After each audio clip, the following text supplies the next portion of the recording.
नमस्कार, आप देखना शुरू कर चुके हैं टीवी भारत 24। मैं हूं मनोज सिंह राजपूत। स्वागत करता हूं आप सबका टीवी भारत 24 के डेली शो द खास खबर में। आज की खास खबर में बात होगी पाकिस्तान की। दरअसल पाकिस्तान के अंदर अभी पावर क्राइसिस चल रहा है। पावर क्राइसिस इस वजह से क्योंकि लोग अपना बिजली का बिल ही नहीं दे पा रहे हैं। पिछले 5 से 6 दिनों के अंदर लोगों ने पूरी तरीके से चक्का जाम कर दिया है पाकिस्तान का। इसी के चलते वहां के जो अभी करंट प्राइम मिनिस्टर है, जो कि टेक्नोक्रेट प्राइम मिनिस्टर हैं, उन्होंने एक नया बयान दिया है कि जिन लोगों का बिजली का बिल 40,000 से लेकर 70,000 के बीच में आया उनको 3,000 रुपए की छूट मिलेगी। जिनका 1 लाख से ज्यादा आया है उनको 12,000 से लेकर 13,000 के बीच की छूट मिलेगी। लेकिन सवाल सबसे बड़ा यह है कि यहाँ पर बिजली का बिल इस बार इतना ज्यादा आया कैसे। दरअसल जब से IMF का लोन मिला है पाकिस्तान को, बिजली के ऊपर जो सब्सिडी मिला करती थी पब्लिक को, वो पूरी हटा दी गई है। हटाने के बाद में जहां पर पहले एक यूनिट 20 रुपए या 22 रुपए आया करती थी, वो अब सीधा बढ़कर 56 रुपए हो चुकी है। अगर बिजली के बिल के प्राइस बढ़ेंगे तो साथ ही साथ पेट्रोल और डीजल के प्राइस भी बढ़ गए।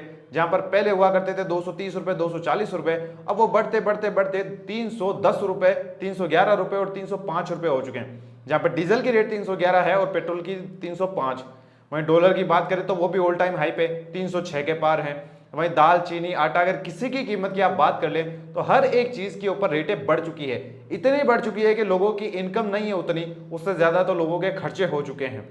वहीं लोगों की आय है वो तकरीबन 11% से घटी है। लेकिन यहां पर खुशखबरी की बात एक और है, क्योंकि पाकिस्तान की आर्मी का जो बजट है वो 16% से बढ़ा दिया गया है। इन सभी चीजों को लेकर जो वहां की जनता है पाकिस्तान की, वो काफी ज्यादा परेशान है। इतनी परेशान हो चुकी है कि सड़कों के ऊपर अब राइट्स देखने को मिले हैं। और सोने पे सुहागा तो ये है कि अब जो गिलगिट बाल्टिस्तान वाला इलाका है वहां पर लोगों ने भी चक्का जाम कर दिया है। लगातार प्रोटेस्ट हो रहे हैं क्योंकि उनके एक सिया जो उनके प्रीस्ट है उनको पाकिस्तानी आर्मी ने गिरफ्तार कर लिया है। उनको छोड़ने का नाम नहीं ले रहे। अब यहाँ पर जो लोग हैं वहां के गिलगिट बाल्टिस्तान के, वो धमकी दे रहे हैं कि अगर तुमने उनको नहीं छोड़ा तो हम कारगिल वाला बॉर्डर ही खोल देंगे। इन सब के बारे में बात करेंगे, लेकिन सबसे पहले बात कर लेते हैं आज की कुछ खास हेडलाइन के बारे में, ताकि आपको ये पता चले देश और दुनिया में चल क्या रहा है। वहीं आज की पहली हेडलाइन की बात करें तो निकल कर आ रही है यूपी से। दरअसल सनातन वाले विवाद के बयान को लेकर उदयनिधि स्टालिन को कड़ी विरोध का सामना करना पड़ रहा है। इसी बीच यूपी के एक पुजारी है, उन्होंने सिर काटने का इनाम देने पर भड़काऊ ऐलान भी किया है। अब उदयनिधि ने इस बयान में यह कहा है कि उन्हें इस तरह की धमकियां से कोई फर्क नहीं पड़ता। उन्हें याद दिलाया गया कि ऐसे शख्स के पोते हैं जिसने तमिलनाडु के लिए अपनी जान की बाजी भी लगा दी थी। वहीं पर इससे पहले अयोध्या में तपस्वी छावनी के मंदिर के जो पुजारी हैं, जिनका नाम है परमहंस आचार्य, उन्होंने कहा है कि जो कोई भी स्टालिन का सिर काट कर लाएगा मेरे पास, उसे मैं 10 करोड़ रुपए का नगद इनाम दूंगा। अगर किसी ने भी स्टालिन को मारने की हिम्मत नहीं की तो मैं खुद उसे ढूंढूंगा और मार डालूंगा। किसी भी संत या फिर किसी पुजारी के मुंह से इस प्रकार की जो भाषा है वो कभी उसे शोभा नहीं देती है। ये उनके खुद के आचरण के विरुद्ध है, जो उन्हें पुजारी या फिर आचार्य होने से कहीं ना कहीं दूर लेके जाते हैं। इस प्रकार के जो शब्द हैं वो समाज के अंदर एक्सेप्टेबल नहीं होते हैं, चाहे कितना भी बड़ा क्राइम क्यों ना हुआ हो। क्राइम भी देखा जाता है, लेकिन ये कोई इतना बड़ा क्राइम नहीं था। सिर्फ एक बयान के पीछे किसी की सर काट देना बिल्कुल भी ऑथेंटिक बात नहीं है। वहीं आज की दूसरी हेडलाइन की बात करें तो निकल आ रही है गौतम गंभीर से। दरअसल सोमवार को सोशल मीडिया पर भारतीय टीम के पूर्व बैट्समैन और बीजेपी सांसद गौतम गंभीर का एक वीडियो वायरल हुआ, जिसमें यह सामने आया कि वो एशिया कप मैच के दौरान दर्शकों को मिडिल फिंगर दिखाते हुए नजर आ रहे हैं। आज इस पर गौतम गंभीर ने सफाई भी दी। गंभीर ने यह कहा है कि जरूरी नहीं कि जो सोशल मीडिया पर दिखाया जाए वो ही सच हो। यहाँ पर गौतम गंभीर ने मीडिया के सामने ये सफाई दी है कि उन्होंने जब वो वहां से निकल रहे थे तो उस समय कुछ वहां पर पाकिस्तानी सपोर्टर लोग बैठे थे, वो कश्मीर को लेकर कई सारी उल्ट सुलट टिप्पणियां करना उन्होंने शुरू कर दी थी, जिसकी वजह से उनको गुस्सा आ गया और उन्होंने उनको मिडल फिंगर दिखा दी। वैसे बड़ी सभा में मिडल फिंगर दिखाना कोई अच्छी बात तो होती नहीं है, लेकिन अगर कश्मीर के इशू को लेकर कोई बात आए तो अभी मिडल फिंगर दिखाना अच्छी बात नहीं है। उसके लिए आर्मी बैठी है और हमारे पॉलिटिशियन बड़े बड़े वो भी बैठे हैं। वहीं आज की तीसरी हेडलाइन की बात करें तो निकल कर आ रही है नरेंद्र मोदी ने जो सत्र बुलाया है 18 तारीख से लेकर 24 तारीख के बीच का, उसी को लेकर अब यहाँ पर एक नई और अटकल लगाई जा रही है कि क्या हो सकता है कि मोदी सरकार इस बार ये डिसीजन ले कि इंडिया जो नाम अपन शब्द यूज में लेते हैं भारत को दर्शाने के लिए, उसको पूरी तरीके से चेंज कर दिया जाए। यानी जो इंडिया शब्द है उसी को ही हटाकर उसकी जगह सिर्फ भारत शब्द को ही यूज में लिया जाए, क्योंकि इंडिया जो शब्द है वो अंग्रेजों के द्वारा दिया गया था और ये कॉलोनिज्म की एक और पहचान भी बताता है। अब इसी के ऊपर कुछ कंफर्म तो है नहीं, बस अटकलें ही लगाई जा रही है। इस मामले में कुछ अपडेट आएगा तो आपको टीवी भारत 24 पर देखने को जरूर मिल जाएगा। लेकिन अगर ऐसा होता है कि इंडिया नाम चेंज करके सिर्फ भारत ही रख दिया जाए और उसे ग्लोबल लेवल पर भी भारत नाम से ही प्रेजेंट किया जाए, तो शायद तक एक इंसान को सबसे ज्यादा नुकसान हो सकता है, वो है इंडिया अलायंस को। जो INDIA के नाम से अलायंस बनाया गया था राहुल गांधी और 28 अलग विपक्षी पार्टियों के द्वारा, उनको मुसीबत का सामना करना पड़ सकता है। वहीं आज की चौथी हेडलाइन की बात करेंगे तो निकल कर आ रही है चाइना से। दरअसल चाइना के जो प्रेसिडेंट है शी जिनपिंग वो इस बार G20 की समिट के अंदर नहीं आएंगे। कल के दिन यानी सोमवार के दिन उन्होंने ये ऑफिशियली कर दिया था। उनके नहीं आने के पीछे कई सारे रीजन है। रीजन तो ऑब्वियसली चाइना नहीं बताता है, लेकिन उनकी जगह पर कोई और शख्स आने वाला है जिनका नाम है, चाइनीज प्रीमियर है वो वहां के, जिनका नाम है ली क्वांग। ये नेक्स्ट टू आप मान के चलिए शी जिनपिंग के बाद हैं, वो सबसे बड़ी सत्ता वही संभालते हैं, फॉरेन सेक्रेटरी हैं।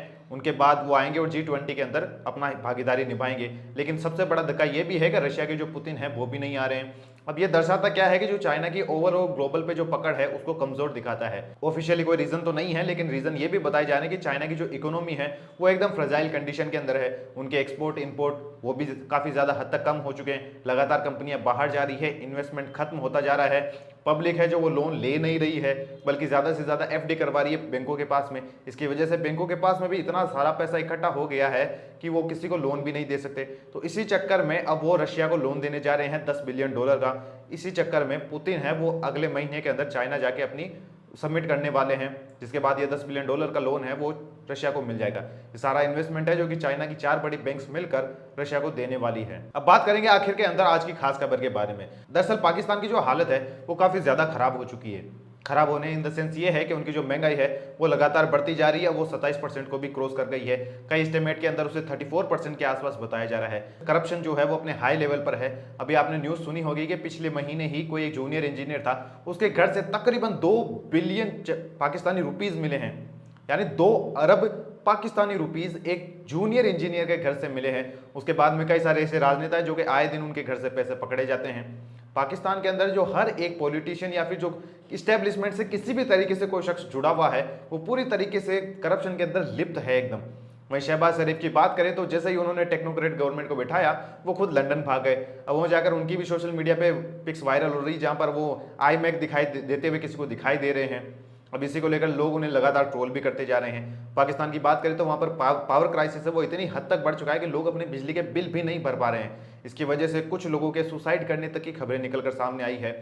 लेकिन इसमें सोने पे सुहागा ये है कि जो पाकिस्तान की जो गवर्नमेंट है वो उन्होंने आर्मी का बजट 16% से बढ़ा दिया है। 1.8 ट्रिलियन रुपीस करके जो पाकिस्तानी रुपीस है वो बढ़ा दिया गया है। इसको देखकर आर्मी वालों की तो मौज ही मौज है। पहली बार ऐसी कोई सरकार, ऐसी कोई आर्मी देखी है मैंने जो कि पाकिस्तान के अंदर बिजनेस भी कर रही है। किसी देश की आर्मी सिर्फ सुरक्षा का ध्यान रखती है, ना कि बिजनेस करने का। आज पाकिस्तानी आर्मी की बात करें तो उनकी वर्थ तकरीबन $26 बिलियन है। उनकी जो कमाई है वो सैनिटरी पैड से लेके सीमेंट, बिल्डिंग सब कुछ बनाते हैं। यहाँ तक कि एग्रीकल्चर के अंदर भी लगे हुए हैं। यूरिया, फर्टिलाइजर वो भी बेचते हैं, कपड़े भी बेचते हैं, फूड्स भी बनाते हैं, सब काम करते हैं सिवाय अपने बॉर्डर की सुरक्षा को लेकर। TTP लगातार उनको ठोकते हुए जा रहा है। अभी हाल ही में आपने सुना होगा कि 9 जो पाकिस्तानी आर्मी सोल्जर्स थे उनको TTP वालों ने मार दिया। उसके बाद में एक और सुसाइड बॉम्ब ब्लास्ट भी हमें देखने को मिला। एक कल के दिन एक प्लेन क्रैश हो गया जिसके अंदर 3 लोगों की मौत हो गई, पाकिस्तानी सोल्जर्स थे। इन सब चीज़ों को छोड़कर अब जब उनके आर्मी के चीफ है आशिफ मुनीर, वो लगे हैं बिजनेस मीटिंग्स के अंदर। दरअसल उन्होंने सोमवार को एक मीटिंग बुलाई थी जिसके अंदर 100 बड़े बिजनेसमैन थे पाकिस्तान के। अब वो करने क्या वाले हैं वो तो नहीं पता, लेकिन एक आर्मी जनरल जो कि इकोनॉमी को संभालने के लिए निकला है। आप एक चीज़ सोच के बताइए, क्या कोई आर्मी जनरल का काम इकोनॉमी संभालने के लिए होता है या फिर अपने बॉर्डर की सुरक्षा करने के लिए? लेकिन ये पाकिस्तान है, यहाँ से क्या ही एक्सपेक्ट कर सकते हैं। वहीं पावर क्राइसिस की बात करें तो उसके बाद में थोड़ा वो तो रिलीफ कर दिया है, लेकिन ये रिलीफ ऐसा ही है जैसा ऊँट के मुंह में जीरा, या फिर अगर आपका हाथ फ्रैक्चर हो जाए तो उसके ऊपर आप जब डॉक्टर के पास में जाते हैं तो डॉक्टर उसे बैंडेज लगा के छोड़ दे, जिसका कोई मतलब नहीं निकलता। आखिरकार लोगों को किसी तरीके से संभलना ही होगा। वहीं इसमें देखे जाए तो जनता की भी काफ़ी ज़्यादा गलती है, क्योंकि 100 बिलियन रुपीज़ से भी ज़्यादा का जो बिजली का बिल है वो बकाया पड़ा है। लोग बिजली का बिल भी नहीं पे करते हैं, और चोरी तो हद से ज़्यादा होती है। जहाँ भी नंगी तारे दिखी वहाँ पर लोग अपने तार डाल देते हैं और तार लेकर फिर बिजली की चोरी करते हैं। फिर बोलते हैं हमारी पाकिस्तान की इकोनॉमी नहीं बढ़ रही। अगर आप खुद ही अपने देश के अंदर चोरी करेंगे तो इकोनॉमी कहाँ से बढ़ेगी?